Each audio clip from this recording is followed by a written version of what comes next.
Good afternoon, and a big congratulations to all graduates and your loved ones on today's milestone. I'm most humbled to be delivering the occasional address and would like to acknowledge UNSW staff, including Duty Dean Professor Claire Annesley, Presiding Member Pro-Chancellor Dr. Jennifer Alexander. Before I begin, I would like to show my respects and acknowledge the Bidjigal people, the traditional custodians of the land on which this graduation ceremony takes place, and pay my respects to elders past and present. Attaining an institutional education is an enabler that we often take for granted. It is a privilege that often gets bottled down to what grades we got, and if they meet an expectation or fulfill a requirement. Admittedly, I was never an exceptional student. Despite always having an urge to learn and grow, I ended up attaining an ATAR, WAM, and honours grade that on paper automatically excluded me from a range of opportunities.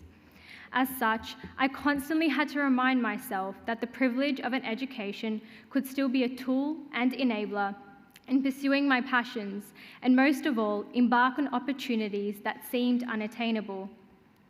I slowly found this comfort in high school when I started volunteering with several organisations to support marginalised communities through Sydney. With this grassroots experience, by the end of year 11 and 12, I was given the opportunity to start advising government and not-for-profits on their policy and program outcomes for young people, women, and culturally and linguistically diverse communities. This also meant simultaneously trying to find a career pathway that supported my passion in uplifting quality of life outcomes. While I hit into many roadblocks, including randomly finding that a city planning degree even existed by reading a requirement on a job ad, and then having to scramble for bonus points to get into the degree, I was most pleased to be in a university that not only is world-renowned, but is one of the best for the built environment profession.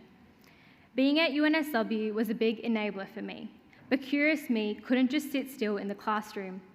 In my first year, I academically just scraped to pass some subjects, despite becoming fascinated with cities, infrastructure, and how there are a range of social, economic, and environmental facets that make them what they are. This not only motivated me to use my savings to take my first solo trip across Europe, but start applying to get my first job in the industry.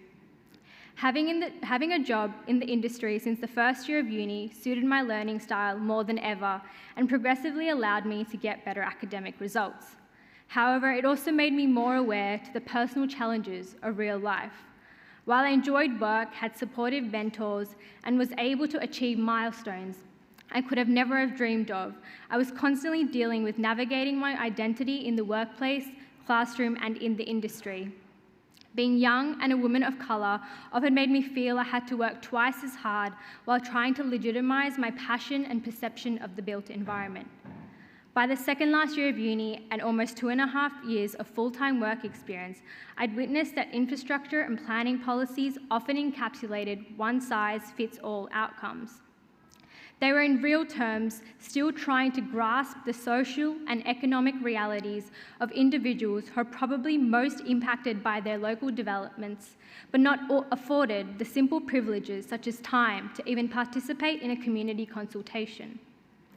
Most of all, neither did the study or discipline consistently offer deep considerations to the intergenerational repercussions of planning, building, and designing on Aboriginal land that now has the complexity of diaspora cultures interacting in the places and spaces we occupy amongst a history of colonialism.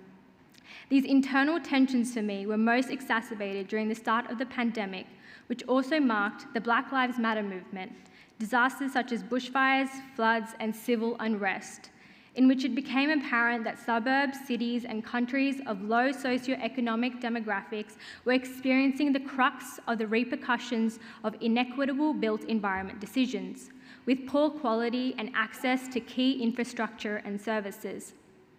With the desire to advocate on this and share my findings, I was able to undertake some advocacy work, which reached as far as North American postgraduate urban design classrooms.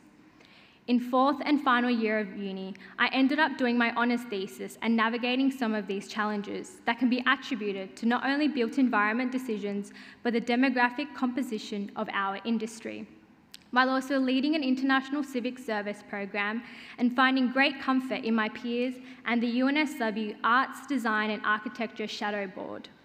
I was also motivated to understand how urban planning addressed these challenges globally and successfully landed a dream opportunity during this time to work with the United Nations Human Settlements Program offices of Nairobi and New York.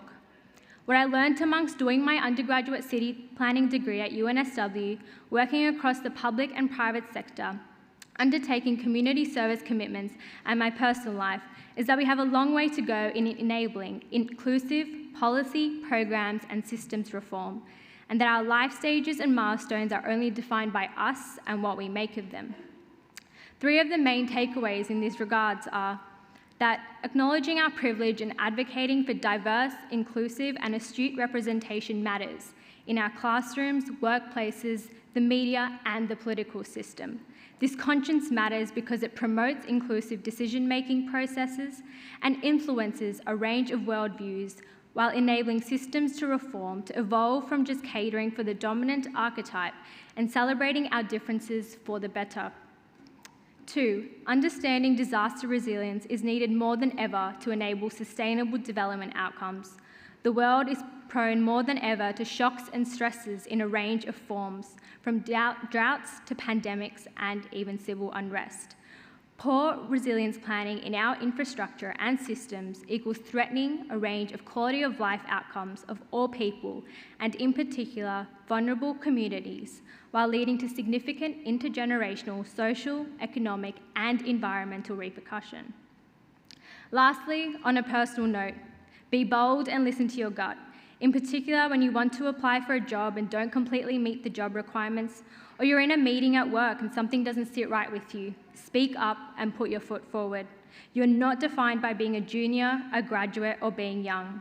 Most of all, use this to give a voice to the voiceless, but keep learning and put a range of intersectional considerations at the heart of what you do.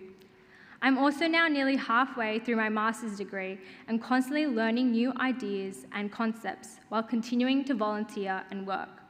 This has also taught me that it's okay for our personal and professional identity to overlap, as it only makes our careers richer in purpose and perspective.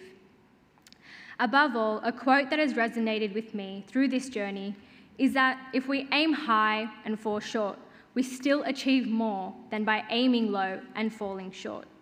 Once again, I would like to congratulate you all, and I'm so grateful to be a part of a generation of leaders that have a multitude of life experiences, and most of all, inquisitive mindsets and a conscience that extends to those that need it most.